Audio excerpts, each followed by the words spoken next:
yung ginawa ng mga taga-SMNI. Kasi sila po yung gumawa ng sarili nilang problema. Sila yung nag-akusa ng nag-akusa. Hindi man sila inaano ng Kongreso sana.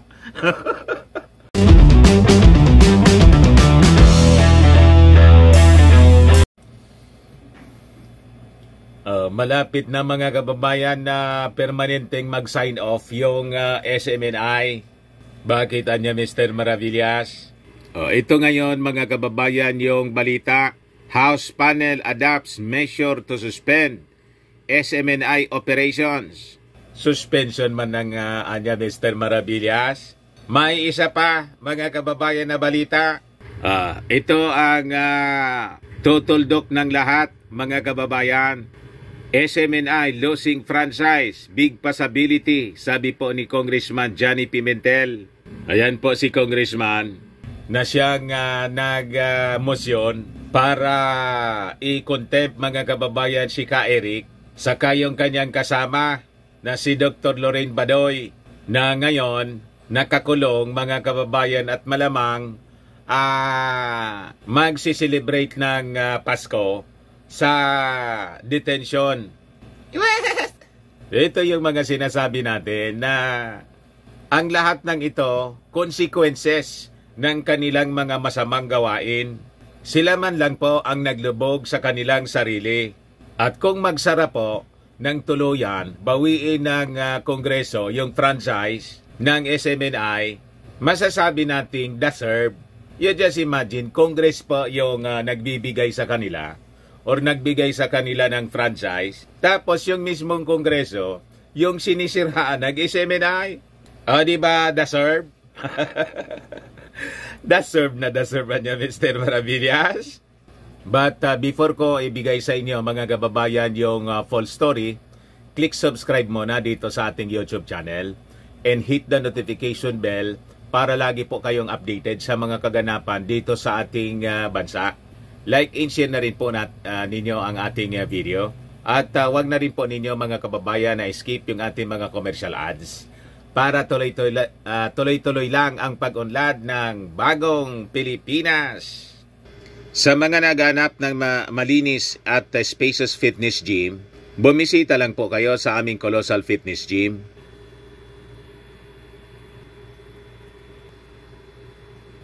We also offer Grab car rental with our brand new 2023 model ng Toyota Innova. Also accept booking for those who are planning to travel via PAL, Cebu Pacific and other airline companies, local and international, and bills payment for Meralco bills, PLDT, etc. Ang Colossal Fitness Gym is located at 3rd floor Security Bank Building, Lanco Business Park, Legazpi City, Albay. For inquiries, look for Gilon Maravillas. Contact number 0966-802-0949.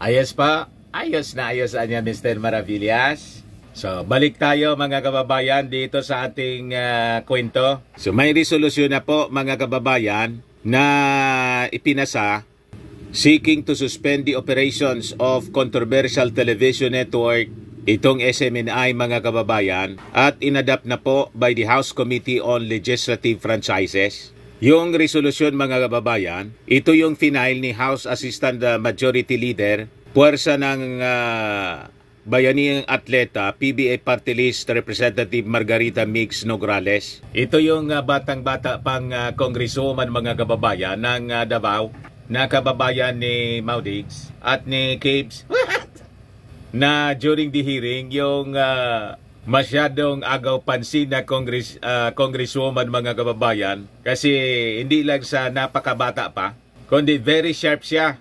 Nagkabulol-bulol yung mga yung mga taga-SMNI. Paano niya Mr. Maravillas hindi magkabulol-bulol, nagsisinungaling? Yan pa talaga yung rasonon. Hindi nila masagot ng diretso kasi alam nila pag sinagot nila ng diretso mga kababayan, lalo silang malulubog, mako-confirm yung kanilang motibo at lalo mga kababayan makakalkal yung mga violations ng SMNI. This developed even as handful of House members raised serious issues during the hearing as to the veracity of news and information shared on SMNI programs. Yung ginawa po ng mga taga-SMNI, humukay sila ng isang balon. Tapos nagsindi sila ng uling doon sa balon. Pagka sindi ng uling mga kababayan sa balon, tumalon sila ng sabay-sabay. Yun, by analogy, yung ginawa ng mga taga-SMNI, kasi sila po yung gumawa ng sarili nilang problema. Sila yung nag-akusa ng nag-akusa. Hindi man sila inaano ng Kongreso sana. Alam ng mga congressmen na may mga violations na sila pero hindi sila pinapansin. Sumobra yung yabang. At siguro may nasa likod sa kanila, mga kababayan, na nagpupondo para gibain mga kababayan yung Kongreso. Kasi sabi nga natin, napiperceive nila si Martin Romualdez will be the successor of the President and will continue with the policy of PBBM, lalo na dito mga kababayan sa issue ng West Philippine Sea and with our ally countries tulad ng katratado natin na Amerika, kung saan si Gibbs may kaso doon. Alam na ninyo kung wanted siya doon. So hindi man sila inaano, sila yung nagsimula ng gulo, sila yung naghukay mga kababayan ng sarili nilang balon. Worse, nagsindi sila ng apoy. Pag sindi ng apoy, sabay-sabay sila na tumalon. Ito na sila ngayon mga kababayan.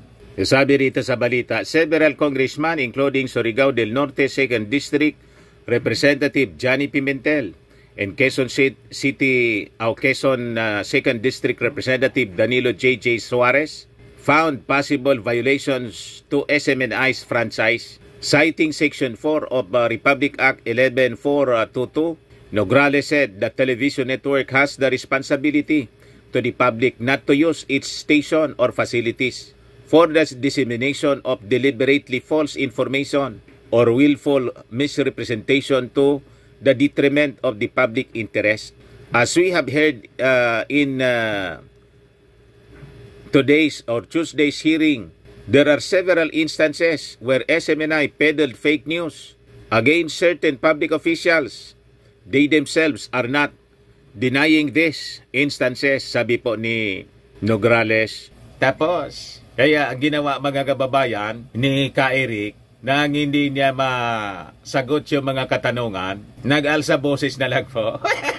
Dinisrespect yung Kongreso. Nagpa-contempt na lang po. So sabi rito, Nograles underscored that the call to suspend SMNI's operation was not an attack on press freedom in the country. This is not an attack on the freedom of the press. Rather, we are defending the right of the people to have accurate and true reporting so that they can formulate honest opinions and thus contribute positively to society. Tama po mga kababayan. Ngayon, ito yung mas matindi. Hindi lang suspension, kundi yung pagbawi na mismo sa prangkisa mga kababayan ng SMNI. Sakto nga anya Mr. Maravilla sa hula mo. Mababasa natin po doon sa sa hearing pa lang. Tambak yung nakalkal na violations po. So, maulaan mo na kung ano yung magiging direksyon mga kababayan. Talagang sign off. So, yan po yung sabi ni Surigao del Sur Representative Johnny Pimentel that there was a big chance that Suarasug Media Corporation, which operates Sunshine Media Network International or SMNI, would lose its franchise, noting that its airing of unconfirmed information on Speaker Martin Romualdez travel expenses was only part of a pattern of assaults by the network against the House of Representatives House of Representatives and its members. So naging ugat lang po mga kababayan, naging dahilan lang po, nag-trigger lang ito yung serious accusation nila na yung speaker gumastos ng 1.8 billion. As a result of the investigation, nakalkal yung napakarami pang violations sa franchise ng SMNI po. Kaya sabi ni Pimentel, there was already a pattern we have seen. If you recall, this was not the first incident that they attacked the institution. Before this incident, there were several aid programs attacking the Speaker, Congress, and other individual congressmen were being attacked. In fact, threatened. Pimentel was referring to an SMNI program where former President Rodrigo Duterte described Congress as the most threatened institution, and another broadcast where he allegedly threatened the life of ACT Teachers Representative Franz Castro, who claimed was a communist. So Congress niya took it upon themselves to protect the institution, especially the integrity of the institution, sabi po ni Pimentel. Pinasubo ni Ka Eric at saka ni Mau Diggs yung SMNI. Sa bagay, hindi man mangyayari ito kung walang approval ng mismong may-ari. Yung co-host mga kababayan ni Mau Diggs sa programa, mismong si Kibs. So damay sila lahat. Siguro anya Mr. Maravillas ngayon yung management ng SMNI sisig alipin ha. Malamang po si Mau Diggs naman yon retired na. Sa kanila kasi mga kababayan na pagnanasa to remain in power at ipos ang kandidatura mga kababayan ni Inday. Di ba niya sabi ni Mau Diggs, Mr. Maravillas, ayaw niyang kumandidato si Inday pagkapangulo. Aniwala naman kayo doon. Laging baliktad po yun magsalita. So, ngayon mga kababayan, pinipilit ng SMNI na gatungan yung kanilang mga viewers and listeners na sumaklolo sa kanila. Ito yung resulta ng kanilang efforts mga kababayan. Sabi ng SMNI, bumuhos ang iba't ibang pakikiisa at suporta ng malawak na mamamayan para ipanawagang palayain sila Ka Eric at Doc Lorraine. Ulitin nga natin mga kababayan kasi fake news na naman po ito. Kaya sabi nila dito mga kababayan sa balita, bumuhos. Alin dyan ang bumuhos? Ilan lang sila? Bilangin nga natin. 1, 2, 3, 4, 5, 6, 7, 8, 9, 10. 10 ang pumunta doon sa kanilang panawagan ng suporta. Pagkatapos, ang caption nila, bumuhos. What? May ebidensya na naman po mga kababayan yung Kongreso. Additional incriminating evidence po na talagang fake news yung SMNI. Paano naman po ang 10 katao masasabi mong bumuhos? Paano nangyaring bumuhos ang 10? 10, bilangin po ninyo. Ikaw talaga niya, Mr. Maravillas. Ang ebidensya mismo po. Sila yung nagbigay ng ebidensya. Yung picture mismo. At madaling bilangin. DDS Assembly. December 6, 2023, Batasan Pambansa, Quezon City. Palayain si Ka Eric at Doc Lorraine. Ilan lang sila dyan, 1, 2, 3, 4, 5, 6, 7, 8, 9, 10. Nasa likod, mga kababayan. Talagang 10 lang. Bumuhos ng 10 katao. At malamang may talent fee pa ito. Inakot na nga mga kababayan yung sumama sa rally, 10 lang. O nasa na yung 32 million plus na sumuporta mga kababayan kay Inday. O ito, medyo marami-rami nung December 4. May nagpaka-green mga kababayan. So, more than 20 ito. You see? Inaanap mo niya, Mr. Maravillas, yung 32 million. 31 million kasi noon anya. Marcos loyalist. Yun nga po, ang totoo niyan. Ngayon, yung mga DDS, may mga ganito na silang propaganda, oh. Protect BP Inday Sara. It's starting, a citizen movement is starting the way it did in 2016 when a lone provincial mayor bullied by the establishment was backed by ordinary Filipinos who printed shirts in tarps. Ano? So alam na ninyo kung sino yung nasa likod talaga ng pag-iba kay Martin Romualdez using SMNI. Ito pa, mga kababayan, may isa pa rito. Ang sabi diyan, I wonder which is more difficult. Yan siya daw, si Doc Lorraine, tapos si Juan yata, kung sino yan, si Ka Eric yata, doon sa detention cell. Yung tapos na pandemya pero bawal lumabas sa detention area, o yung paglimit ng mobile phone use to just 1 hour a day. Yung hunger strike at yung naka-blackout curtain ang bintana. What a way to try to silence watchdogs and critics these days.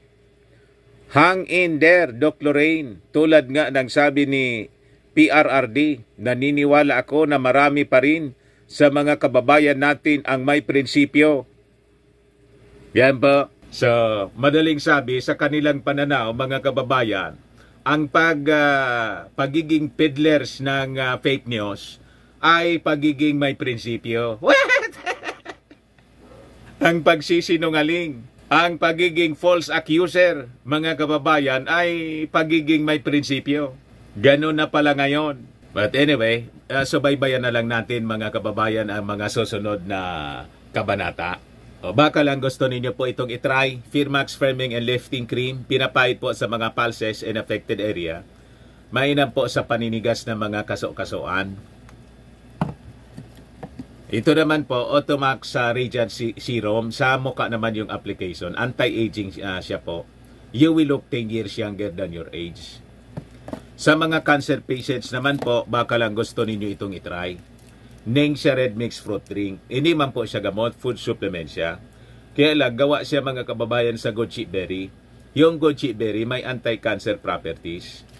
O yung mga inquiries ninyo, dumiritso na lang kayo po sa aming messenger sa Facebook para masagot namin agad. Ako po si Dante Maravillas. Bye-bye po. God bless.